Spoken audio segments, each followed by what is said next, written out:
पाकिस्तान के खैबर पख्तूनख्वा प्रांत के उत्तरी वजीरिस्तान जिले में शनिवार 28 जून 2025 को एक भीषण आत्मघाती हमले ने पूरे क्षेत्र को दहला दिया। इस हमले में पाकिस्तानी सेना के 13 जवान मारे गए जबकि 29 अन्य घायल हो गए, जिनमें 19 नागरिक शामिल हैं। इस हमले की जिम्मेदारी तहरीक-ए-तालिबान पाकिस्तान (TTP) की एक शाखा हाफिज गुल बहादुर समूह की आत्मघाती हमलावर इकाई ने ली है।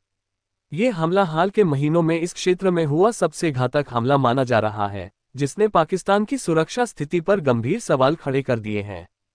हमले का विवरण। स्थानीय प्रशासन और पुलिस अधिकारियों के अनुसार ये हमला उत्तरी वजीरिस्तान के खादी क्षेत्र में सुबह के समय हुआ। एक आत्मघाती हमलावर ने विस्फोटकों से लदे वाहन को पाकिस्तानी सेना के एक सैन्य काफिले में टक्कर मार दी। इस जोरदार विस्फोट ने काफिले को भारी नुकसान पहुंचाया, जिसमें 13 सैनिकों की मौके पर ही मौत हो गई। विस्फोट इतना शक्तिशाली था कि आसपास के बाजार में कई दुकानें आग की चपेट में आ गईं और 2 घरों की छतें ढह गईं, जिससे 6 बच्चे भी घायल हुए। घायलों में 10 सैन्यकर्मी और 19 नागरिक शामिल हैं, जिनमें से कई की हालत गंभीर बताई जा रही है। घायलों को नजदीकी सैन्य अस्पतालों में भर्ती कराया गया है और क्षेत्र में सेना व सुरक्षा बलों ने तलाशी अभियान शुरू कर दिया है।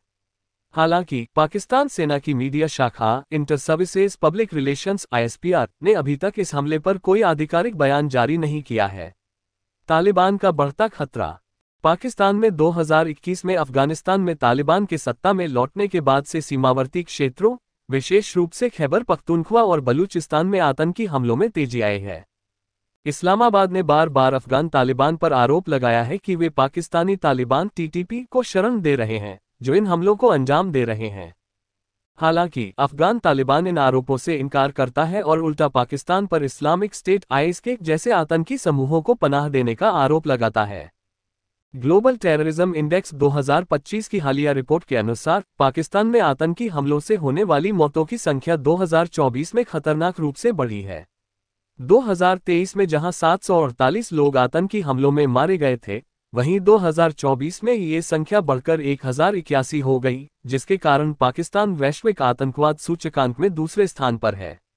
इस साल अब तक खैबर पख्तूनख्वा और बलूचिस्तान में लगभग 290 लोग, जिनमें ज्यादातर सुरक्षा बलों के जवान शामिल हैं, आतंकी हमलों में मारे गए हैं।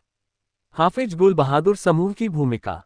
हाफिज गुल बहादुर समूह, जो TTP का एक हिस्सा है, लंबे समय से पाकिस्तानी सरकार के खिलाफ हमले करता रहा है।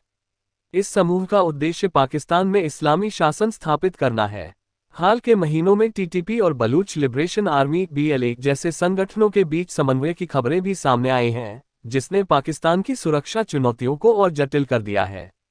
पाकिस्तान की प्रतिक्रिया और चुनौतियां। ये हमला ऐसे समय में हुआ है जब पाकिस्तान पहले से ही आंतरिक और बाहरी सुरक्षा चुनौतियों से जूझ रहा है। मार्च 2025 में पाकिस्तानी सेना ने दावा किया था कि उसने TTP से जुड़े 10 आतंकियों को मार गिराया था। इसके बावजूद आतंकी हमले रुकने का नाम नहीं ले रहे। जून 2025 में ही ग्वादर के सयाबद इलाके में बलूच अलगाववादी संगठन ने एक हमला किया था, जिसमें 16 सैनिक मारे गए थे। इस ताज़ा हमले ने एक बार फिर पाकिस्तान की आतंकवाद विरोधी नीतियों पर सवाल उठाए हैं। स्थानीय लोगों और विश्लेषकों का मानना है कि सरकार को सीमावर्ती क्षेत्रों में सुरक्षा बढ़ाने और आतंकी संगठनों के खिलाफ ठोस रणनीति अपनाने की जरूरत है। निष्कर्ष। उत्तरी वजीरिस्तान में हुआ यह आत्मघाती हमला न केवल पाकिस्तानी सेना के लिए एक बड़ा झटका है, बल्कि यह क्षेत्र में बढ़ते आतंकवाद और अस्थिरता का भी प्रतीक है। तालिबान और उसके सहयोगी संगठनों की ओर से लगातार हो रहे हमले पाकिस्तान की सुरक्षा व्यवस्था की कमजोरियों को उजागर करते हैं। इस हमले के बाद सरकार और सेना पर दबाव बढ़ गया है कि वे आतंकवाद के खिलाफ और प्रभावी कदम उठाएं, ताकि भविष्य में ऐसी घटनाओं को रोका जा सके।